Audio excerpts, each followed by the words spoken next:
को नमस्कार। सिद्धार्थ आदर्श विद्या मंदिर के यूट्यूब चैनल पर आप सभी का हार्दिक स्वागत है। आज मैं पिछले वीडियो के आगे का जो भाग है कारक, पिछले वीडियो में हमने तृतीय विभक्ति तक का अध्ययन किया था। आज उसके आगे चतुर्थी विभक्ति।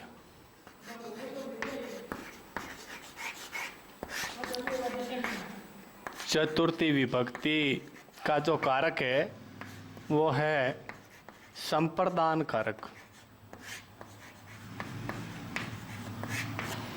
संप्रदान कारक, संप्रदान किसे कहते हैं? तो संस्कृत का एक सूत्र है, कर्मणा यम विप्रेति से संप्रदानम।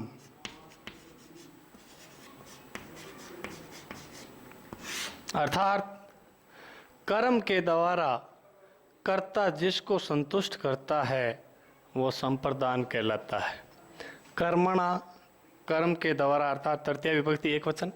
यम अभिप्रेति, यम यानी जिसको, मुख्य रूप से ये यौ ये यम यो यान, यम यानी जिसको अभिप्रेरित करता है अर्थात संतुष्ट करता है, से संप्रदानम, वह संप्रदान कहलाता है।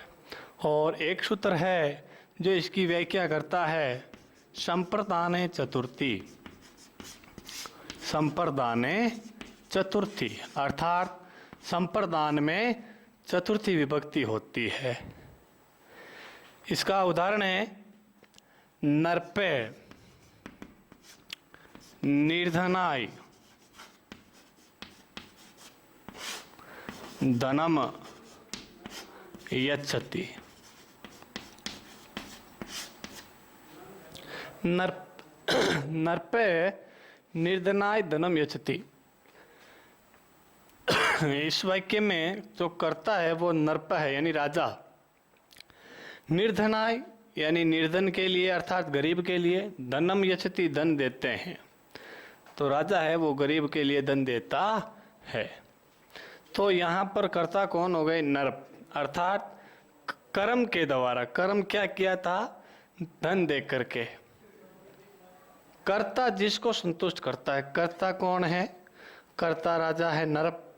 जिसको संतुष्ट करता है, किसको संतुष्ट कर रहा है? निर्धन को, तो उसको संप्रदान कहते हैं। और संप्रदान में चतुर्थी विभक्ति होती है। तो इस वाक्य में जो संप्रदान है वो निर्धन है, इसलिए निर्धन में चतुर्थी विभक्ति का प्रयोग किया गया, निर्धनाय, जैसे रामाय। अब इसमें जो एक दूसरा फैक्ट है कि जैसे परीक्षा में पूछ लेते हैं ये वाक्य देख करके कि भाई इसमें वाक्य में कौन सी विभक्ति है और उसका कारण क्या है। तो इसमें एक तो आप लिख सकते हो चतुर्थी विभक्ति, कर्मणा यम विप्रेति से संप्रदान, संप्रदान है चतुर्थी। या आप सीधा लिख सकते हो यहाँ से यच धातु, यच और दा धातु के योग में भी चतुर्थी विभक्ति का प्रयोग किया जाता है। इसके आगे का जो पॉइंट है वो है, एक सूत्र है रुच्यार्थानाम प्रियमाण। देखिए ये सूत्र क्या व्याख्या करता है? रुच्यार्थानाम प्रियमाण अर्थात रुचि अर्थ वाली। प्रियमाण यानी जो प्रिय लगती हो उसकी संप्रदान संज्ञा होती है। और संप्रदान में चतुर्थी विभक्ति का प्रयोग किया जाता है। रुचि अर्थ वाली जाते, रुचि यानी किसी चीज़ अच्छा लगना, चाहे स्वाद हो, चाहे भक्ति हो, चाहे कोई पुस्तक हो, जो भी चीज़ हमें अच्छी लगती है वो रुचि अर्थ वाली धातुओं के अंतर्गत आती है। तो रुचि अर्थानाम प्रियमाण अर्थात जो रुचि अर्थ वाली धातु है, जो प्रिय वस्तु हो वो उसकी संप्रदान संज्ञा होती है। और संप्रदान में चतुर्थी विभक्ति का प्रयोग किया जाता है। इस सूत्र का उदाहरण है भगताय रामायणम रोचते। हाँ, रुच धातु है इसमें, रोचते। अच्छा लगना। भक्तों को रामायण अच्छी लगती है। भगताई रुचार्था नाम प्रियमाण, अर्थात रुचि अर्थ वाली धातु में जिसको प्रिय लगता है। यहाँ रामायण किसको अच्छी लग रही है? भक्तों को, इसलिए इसमें संप्रदान संज्ञा हुई है और संप्रदान में चतुर्थी विभक्ति का प्रयोग किया गया है। चतुर्थी विभक्ति के अंतर्गत आगे एक इंपॉर्टेंट, एक बहुत ही महत्वपूर्ण सूत्र है जो है क्रुद्ध। क्रुद्ध यानी क्रोधित, क्रोध होना। द्रोह, द्रोह करना, विद्रोह करना। ईर्ष्या, किसी से ईर्ष्या करना। असूयथा, अ प्लस आ का हो गया था, असूयर्था नाम, असूयर्था नाम। क्रुद्ध, द्रोह, ईर्ष्या, असूयर्था नाम। यम प्रतीकोप है, यम प्रतीकोप, कोप यानी क्रोध। देखिए सूत्र क्या व्याख्या करता है कि क्रुद्ध अर्थात क्रुद्ध, द्रोह, ईर्ष्या और असूय आदि अर्थ वाली धातुओं के साथ यम प्रतीकोप है, जिसके प्रतिक्रोप किया जाता है। प्रति का मतलब की ओर, प्रति का योग मैंने आपको बताया था द्वितीय विभक्ति के साथ। जिसके प्रति क्रोधित किया जाता है उसकी संप्रदान संज्ञा होती है और संप्रदान में चतुर्थी विभक्ति का प्रयोग किया जाता है। जैसे इसका उदाहरण है पिता पुत्राय क्रुध्यति। पिता है वो पुत्र पर क्रोध करता है। क्रुद्ध, द्रोह है, ईर्ष्या, असूय आदि अर्थ वाली धातुओं के साथ जिसके प्रति क्रोध किया जाता है उसकी संप्रदान संज्ञा होती है और संप्रदान में चतुर्थी विभक्ति का प्रयोग किया जाता है। जैसे पिता ने यहाँ पर पुत्र पर क्रोध किया, इसलिए पुत्र की संप्रदान संज्ञा हुई और पुत्र में चतुर्थी विभक्ति का प्रयोग किया गया।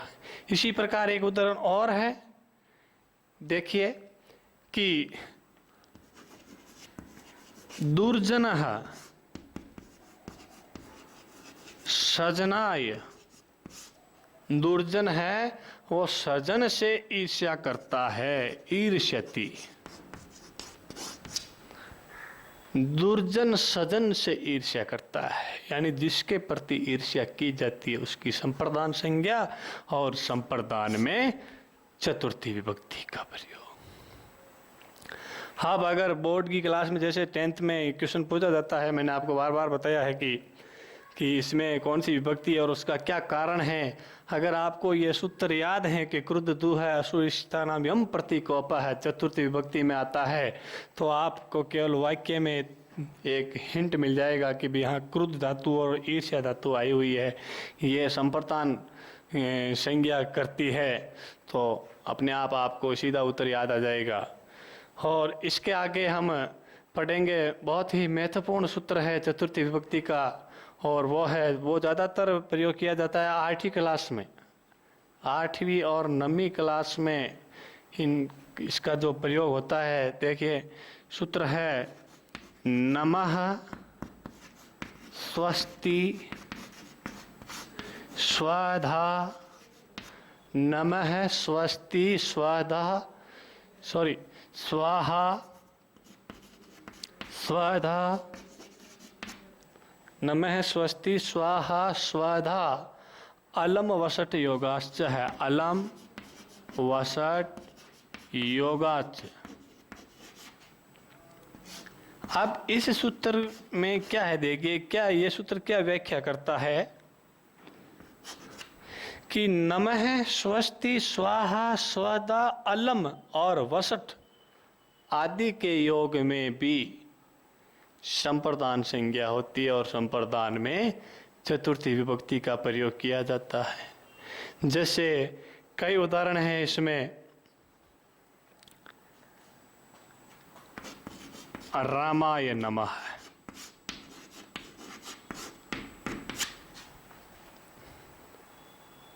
नमः के योग में चतुर्थी विभक्ति। अगर क्वेश्चन आ जाता है रामाय नमः है विभक्ति च किम कारणम लिखत, तो हमारा उत्तर होगा रामाय चतुर्थी विभक्ति नमः के योग में। तो ये तो थी अपनी चतुर्थी विभक्ति संप्रदान कारक। अब हम आगे पढ़ेंगे पंचमी विभक्ति अपादान कारक। पंचमी विभक्ति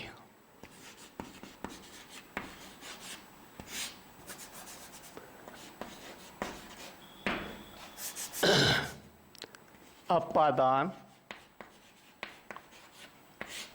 कारक।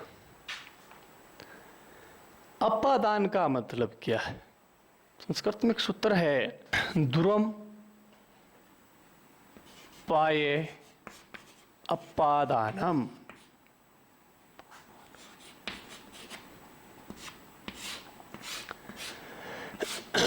ध्रुवम पाये अपादानम अर्थात ध्रुवम का अर्थ होता है वैसे निश्चित रूप से, अपाय यानी अलग होना, पृथक होना।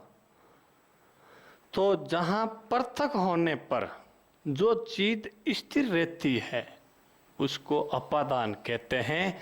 और एक सूत्र है इसकी व्याख्या करता है अपादाने पंचमी।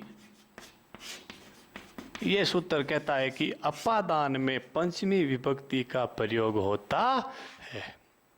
अब अपादान क्या है, कैसे है, कौन सी चीज स्थिर रहती है, कैसे अपादान होती है, वो हम उदाहरण के माध्यम से समझेंगे। इसका उदाहरण है जैसे वृक्षात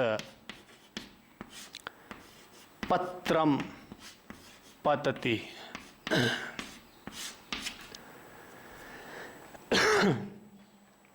वृक्षात पत्रम पतति, वृक्ष से, पेड़ से, पत्रम यानी पत्ता, पतति यानी गिरता है, पेड़ से पत्ता गिरता है।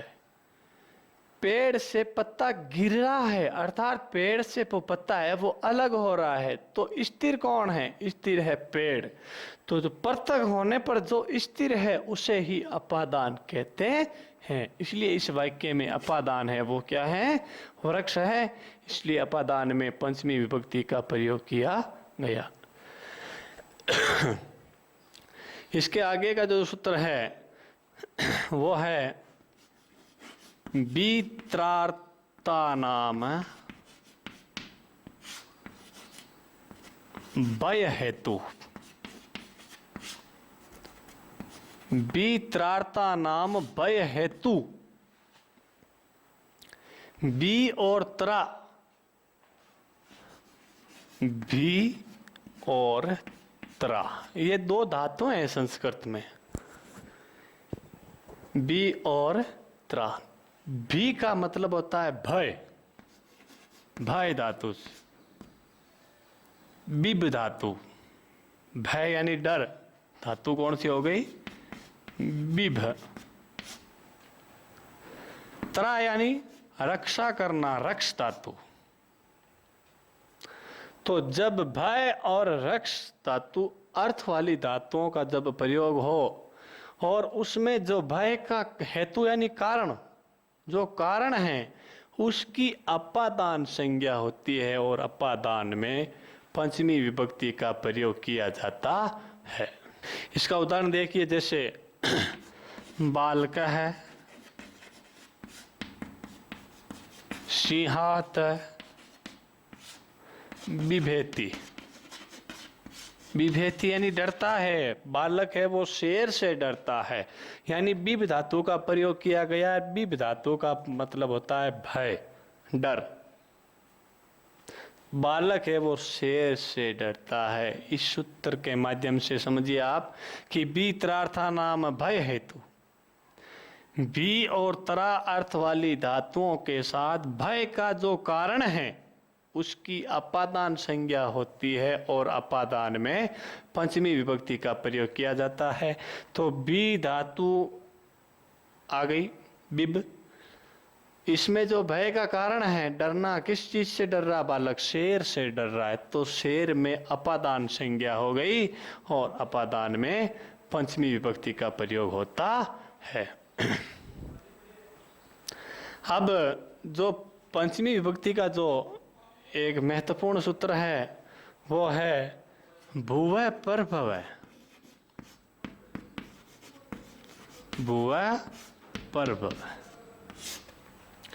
भुवः प्रभवः सूत्र क्या कहता है कि भू धातु का जो कर्ता है और उसका जो उत्पत्ति स्थान है उसकी अपादान संज्ञा होती है। भू धातु का जो कर्ता है प्रभव यानी उसका जो उत्पत्ति स्थान है उसकी अपादान संज्ञा होती है और अपादान में पंचमी विभक्ति होती है। अब भू धातु का कर्ता कौन सा है, उसका उत्पत्ति स्थान कैसे है, उसकी अपादान संज्ञा कैसे होगी, आइए हम समझते हैं उदाहरण के माध्यम से। इसका जो प्रसिद्ध उदाहरण है वो है गंगा हिमालयातः प्रभवति। गंगा हिमालय से बहती है। तो एक अगर हम अपादान की बात करें तो गंगा है वो हिमालय से अलग हो रही है, लेकिन इसमें सूत्र क्या कह रहा है? भुवः प्रभवः, अर्थात भू धातु का जो कर्ता है उसका जो उत्पत्ति स्थान है उसकी अपादान संज्ञा होती है। अब यहाँ पर प्रभव है, भू धातु है, प्र उपसर्ग लगा हुआ है, साथ में लिखा है उसका उत्पत्ति यानी बहती है, गंगा बहती है। कहाँ से बहती है? उत्पत्ति स्थान क्या है? हिमालय है, इसलिए हिमालय की अपादान संज्ञा हो गई और अपादान में पंचमी विभक्ति का प्रयोग किया गया।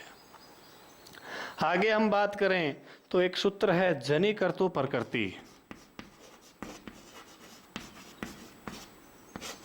जनि कर्तु प्रकृति। जनि कर्तु प्रकृति सूत्र क्या कहता है कि जन धातु का जो करता है, जनि कर्तु प्रकृति, जन धातु का जो करता है और उसका जो कारण है उसकी अपादान संज्ञा होती है और अपादान में पंचमी विभक्ति होती है। जैसे कामात् क्रोध जायते, जायते, जायते, जायन्ते, जन धातु के रूप बनते हैं इसके। तो जनि कर्तु प्रकृति अर्थात जन धातु का जो कर्ता है उसका जो कारण है, जन यानी उत्पन्न होना, पैदा होना, जन्मना, तो उसका कारण क्या है? उस कारणवाची जो शब्द है उसकी अपादान संज्ञा होगी और अपादान में पंचमी विभक्ति होगी। देखिए इस उदाहरण में जैसे कामाद क्रोध जायते, यहाँ क्रोध उत्पन्न होता है। क्रोध उत्पन्न होने का कारण क्या है? काम, के काम से क्रोध उत्पन्न होता है, इसलिए काम में अपादान संज्ञा हुई और अपादान की पंचमी विभक्ति। तो ये तो थी अपनी पंचमी विभक्ति अपादान कारक। अब हम आगे पढ़ेंगे षष्ठी विभक्ति संबंध कारक। संबंध कारक है उसको मैंने आपको पहले ही बताया था कि संस्कृत में कारक की संज्ञा नहीं दी गई है, इसलिए ये जो विभक्ति के लिए बहुत इम्पोर्टेंट है षष्ठी विभक्ति, क्योंकि इसमें कई सारे ऐसे शब्द हैं जो अनुवाद कार्य में काम आते हैं। तो पढ़ते हैं हम आगे। षष्ठी विभक्ति, षष्ठी विभक्ति का एक सूत्र है षष्ठी से। यह सूत्र कहता है कि संबंध में षष्ठी विभक्ति का प्रयोग होता है। संबंध में षष्ठी विभक्ति का प्रयोग होता है। अब जैसे उदाहरण है रमेश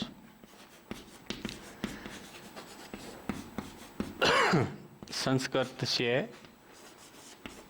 पुस्तकम पठति। रमेश है वो संस्कृत की पुस्तक पढ़ता है। रमेश पुस्तक पढ़ता है, लेकिन यहाँ पर संबंधवाचक शब्द क्या है? किसकी पुस्तक पढ़ता है? संस्कृत की पुस्तक पढ़ता है, इसलिए संस्कृत के अंदर षष्ठी विभक्ति का प्रयोग किया गया। इसके आगे एक सूत्र है षष्ठी विभक्ति में, यतश्च निर्धारणे।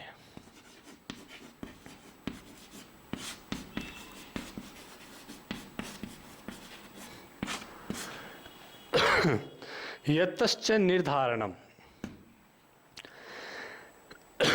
यह सूत्र क्या कहता है? यतश्च यानी जब बहुत सारे लोगों में किसी जाति गुण क्रिया के द्वारा विशेषता प्रकट की जाती है, तो वहाँ उस विशेषण शब्दों के साथ इष्टन और तमप पढ़ते हैं। इष्टन व तमप प्रत्यय है, ये दोनों, इन दोनों प्रत्ययों का प्रयोग किया जाता है। और इन दोनों प्रत्ययों से जो प्रयोग होता है शब्द यतश्च निर्धारण, जो सूत्र है, ये सूत्र क्या कहता है कि जब बहुत सारे में से किसी एक की गुण क्रिया या विशेषताओं से उसकी विशेषता प्रकट की जाती है और उन शब्दों में जो विशेषता प्रकट करने वाले शब्द हैं उनमें इष्टन और तमप प्रत्यय का प्रयोग किया जाता है। आइए देखते हैं कौन से वो शब्द हैं और कौन से उदाहरण हैं जिनमें ये यतश्च निर्धारणम सूत्र है वो कार्य करता है। इसका जो सूत्र है वो है कवि नाम, उदाहरण है कालिदास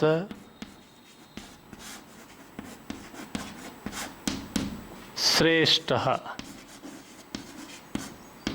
अस्ति। जब बहुत सारों में से जब बहुत सी संज्ञाओं में से किसी एक संज्ञा को श्रेष्ठ बताया जाता है, तब ये यतश्च उदाहरण सूत्र है, ये कार्य करता है। ये देखिए उदाहरण, कवियों में कालिदास श्रेष्ठ है। कवि क्या है? बहुत सारे हैं शब्द, तो उनमें एक कालिदास जी को श्रेष्ठ बताया। तो यहाँ पर इष्टन प्रत्यय का इष्ट शेष रहता है और इस ने का लोप हो जाता है, और तमप प्रत्यय का तम शेष रहता है और इस पे का लोप हो जाता है। तो यतश्च निर्धारण सूत्र है वो दोनों विभक्तियों में कार्य करता है, षष्ठी और जो हम आगे पढ़ेंगे सप्तमी। तो यहाँ कवि नाम भी आ सकता है और कवि सु भी आ सकता है। जब ये दोनों भी शब्द हों, ये थोड़ा हार्ड लेवल का क्वेश्चन बनेगा इसमें अगर पूछा जाएगा तो कि भाई क्योंकि दोनों विभक्तियों का साथ में प्रयोग हो गया, इसलिए ये सीधा यही पूछेंगे, उदाहरण दे देंगे, बोलेंगे इसमें कौन सा सूत्र है, अर्थात ये उदाहरण किस सूत्र का है। तो हमें ये देखना पड़ेगा कि भाई इसमें कौन सा सूत्र दिया हुआ है। अब हम कुछ ऐसे शब्द हैं जिनका प्रयोग करने पर भी षष्ठी विभक्ति का प्रयोग किया जाता है। तो कौन कौन से शब्द हैं? जैसे अधः, ऊपरी, ये अव्यय के शब्द हैं। अधः, ऊपरी, पुर, समक्षम। अधः यानी नीचे, ऊपरी यानी ऊपर, पुर यानी सामने, समक्ष यानी सामने। तो ये संबंध बताने वाले शब्द हैं कि अधः यानी नीचे। आइए हम इनके कुछ उदाहरण हैं जो देखते हैं। जैसे वृक्षस्य अधः, वृक्षस्य अधः बालकः शयतः।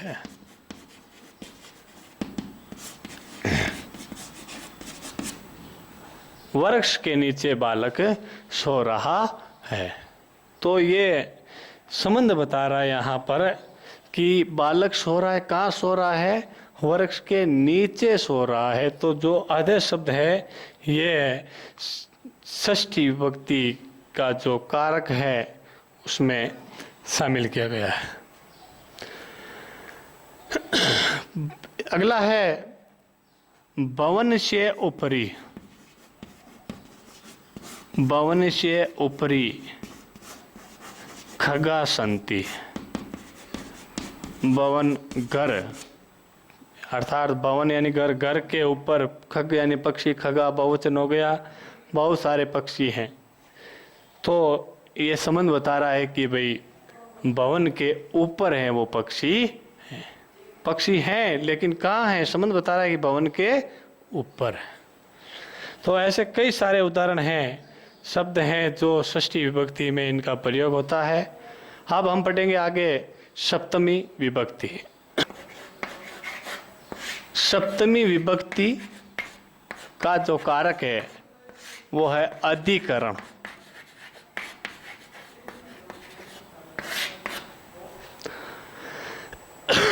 अधिकरण का एक सूत्र है आधारो अधिकरणम।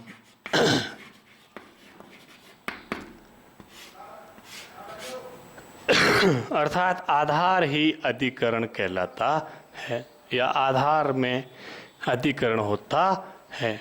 अब कैसे होता है? जैसे नरपे सिंहासने तिष्ठति, नरपे सिंहासने तिष्ठति। आपको याद होगा मैंने पिछले वीडियो में पढ़ाया था, आपको द्वितीय विभक्ति में एक सूत्र पढ़ाया था अधि सिंह इस्ता शाम करम, कि अधि सिंह, अधि उपसर्ग के साथ सिंह इस्ता और आश धातु आने पर उसके आधार की कर्म संज्ञा होती है। और यहाँ पर जो तिष्ठ धातु आई हुई है, लेकिन द्वितीय विभक्ति में क्या है कि तिष्ठ धातु या इस्ता धातु या आश धातु से पहले अगर अधि उपसर्ग आता है तो वहाँ द्वितीय अर्थात कर्म कारक होता है। और सीधा आधार आया तिष्ठ धातु, अधि उपसर्ग नहीं लगा हुआ हो तो वहाँ पर सप्तमी विभक्ति का प्रयोग होगा अधिकरण कारक के योग में। तो यहाँ पर तिष्ठ यानी बैठना, बैठने का आधार क्या है? सिंहासन है, इसलिए सिंहासन का है वो सप्तमी विभक्ति का प्रयोग किया गया है। इसके आगे हम पढ़ेंगे, जैसे एक बहुत ही इम्पोर्टेंट सूत्र है सप्तमी विभक्ति का कि यस्य चे भावेन भाव लक्षण है। यस्य चे भावेन भाव लक्षण।